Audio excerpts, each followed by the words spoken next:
청취자께서 보내주신 자료, 메타세코이아, 살아있는 화석의 모든 것인데요. 이걸 바탕으로 오늘 아주 특별한 나무 이야기를 좀 해볼까 합니다. 아, 네, 메타세코이아. 그 살아있는 화석이라고 불리는 나무 맞죠? 맞습니다. 바로 그 메타세코이아예요. 네, 이 나무 어떻게 알아볼 수 있는지 그 특징부터 해서요. 또 어떻게 키우는지, 그리고 왜 그런 별명, 살아있는 화석이란 별명을 얻게 됐는지 그런 핵심적인 이야기들을 좀 나눠보면 좋겠네요. 좋아요. 그래서 오늘 청취자 여러분께서 혹시 이 나무를 딱 마주쳤을 때 아, 이거! 하고 알아보실 수 있게 되는 거. 그게 저희 목표죠. 그렇죠. 딱 보고 아실 수 있도록요. 근데 이게 참 겉보기에는 그냥 커다란 나무 같은데 이게 공룡 시대를 지나서 살아남았다니 그 얘기가 정말 궁금하거든요. 네네. 그 이야기는 잠시 후에 하고요. 우선 어떻게 생겼는지부터 좀 볼까요? 딱 보면 뭐가 제일 먼저 눈에 들어올까요? 일단 엄청 크다는 거. 하늘로 쭉 뻗은 모습이요. 맞아요. 키가 아주 크고 위로 곧게 자라죠. 뭐랄까 로켓 모양 같다고 할까요?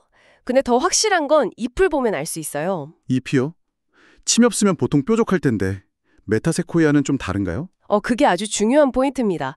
보통 소나무 잎 생각하면 뾰족하고 빳빳하잖아요. 네, 그렇죠. 근데 메타세코이아 잎은 달라요. 그 깃털처럼 생겼어요. 양쪽으로 나란히 아주 부드럽게 달려있죠.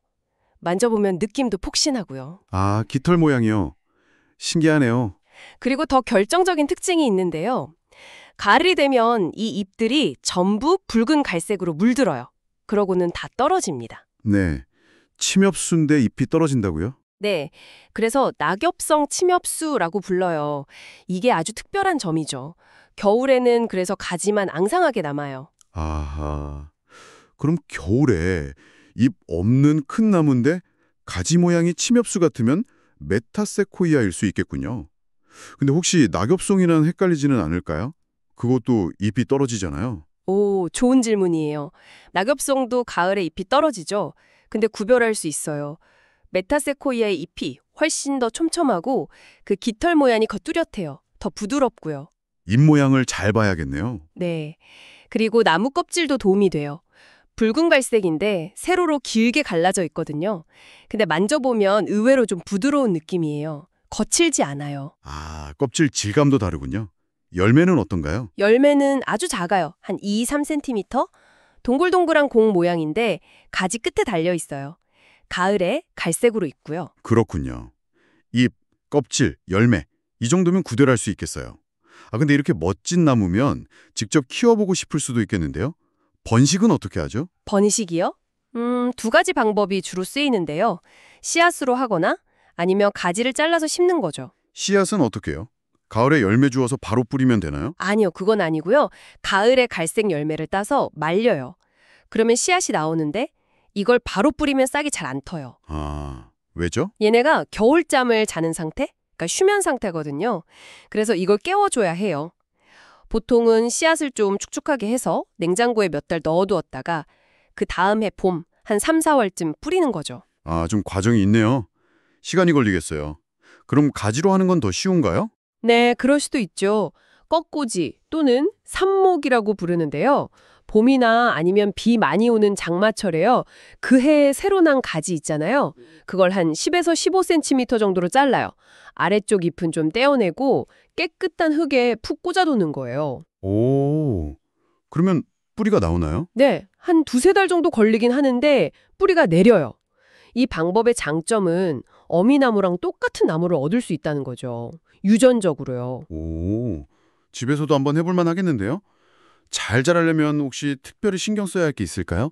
햇빛이나 물 같은 거요. 기본적으로 햇빛을 정말 좋아해요. 아주 좋아하고요. 그리고 땅은 좀 축축한 걸 선호해요. 물가 근처 같은 데서 잘 자라는 이유죠. 아, 그래서 가로수나 공원같이 넓은 곳에 많이 심는 거군요. 맞아요. 키도 엄청 크고 옆으로도 꽤 퍼지기 때문에 공간이 좀 필요해요. 관리는 근데 생각보다 쉬워요. 뭐 특별히 가지치기를 자주 해줘야 한다거나 그런 건 거의 없어요. 듣다 보니 진짜 매력적인데요. 근데 역시 제일 궁금한 건 아까 말씀하신 살아있는 화석 이거예요. 이게 도대체 어떻게 된 사연이죠? 이게 정말 영화 같은 이야기죠.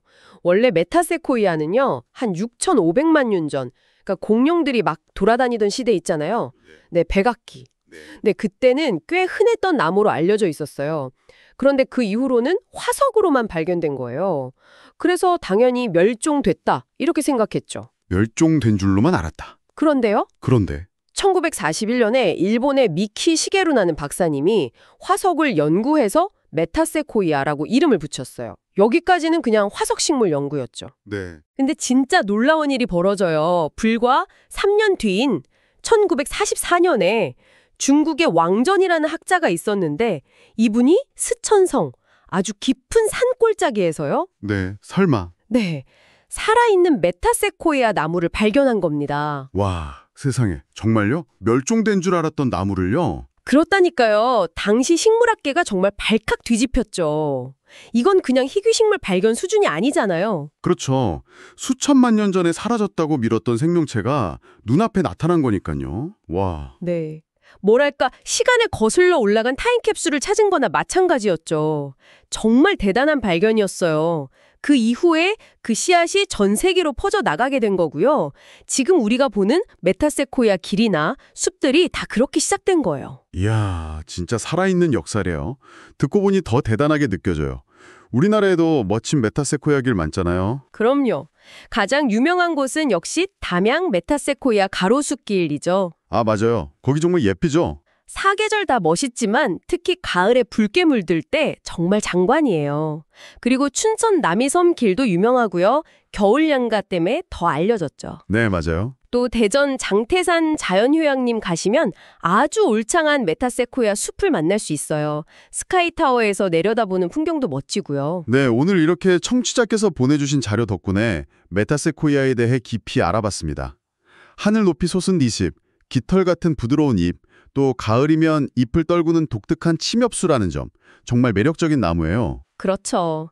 특히나 멸종된 줄 알았다가 기적처럼 우리 곁으로 돌아온 살아있는 화석이라는 스토리가 정말 인상 깊은 것 같아요. 맞아요.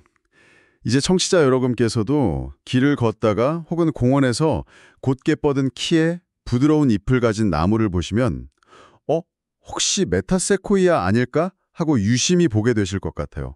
네, 그 붉은 갈색 나무 껍질도 한번 확인해 보시고요. 발견하는 재미가 있을 겁니다. 좋습니다. 그럼 마지막으로 이런 생각 한번 해보면 어떨까요? 수천만 년 동안 아무도 모르게 숨어 지내다가 발견된 메타세코이아처럼 말이죠. 어쩌면 지금 이 순간에도 우리가 전혀 알지 못하는 또 다른 살아있는 화석 식물이나 동물이 지구 어딘가에 조용히 살아가고 있을지도 모른다는 상상. 흥미롭지 않나요?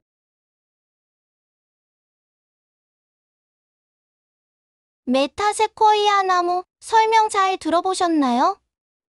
여러분 주변엔 메타세코이아로 유명한 공원이나 도로가 있으신가요? 댓글로 메타세코이아 길이나 장소를 추천해 주세요. 좋아요, 구독, 알림 설정도 부탁드릴게요.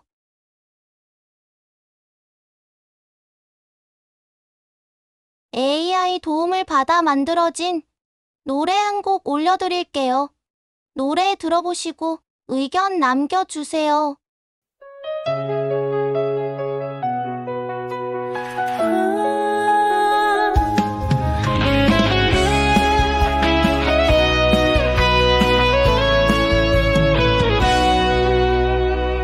내 마음을 다 주어줘. 당신 하나뿐이었죠.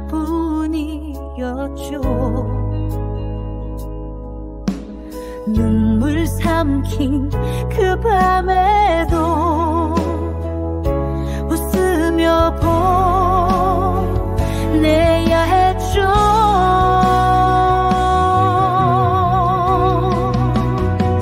불꽃처럼 살았어요. 당신만을 위해서요. 가버려도 좋아요. 사랑이면 충분하죠.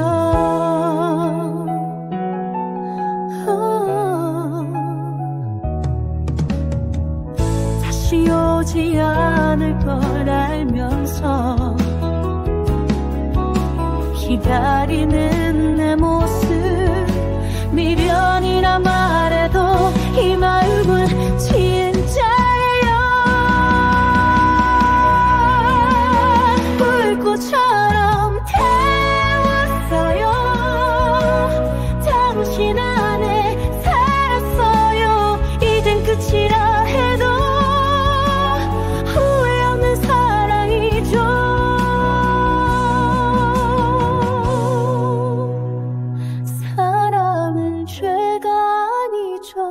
바보처럼 아픈 거죠. 그래도 난 당신뿐이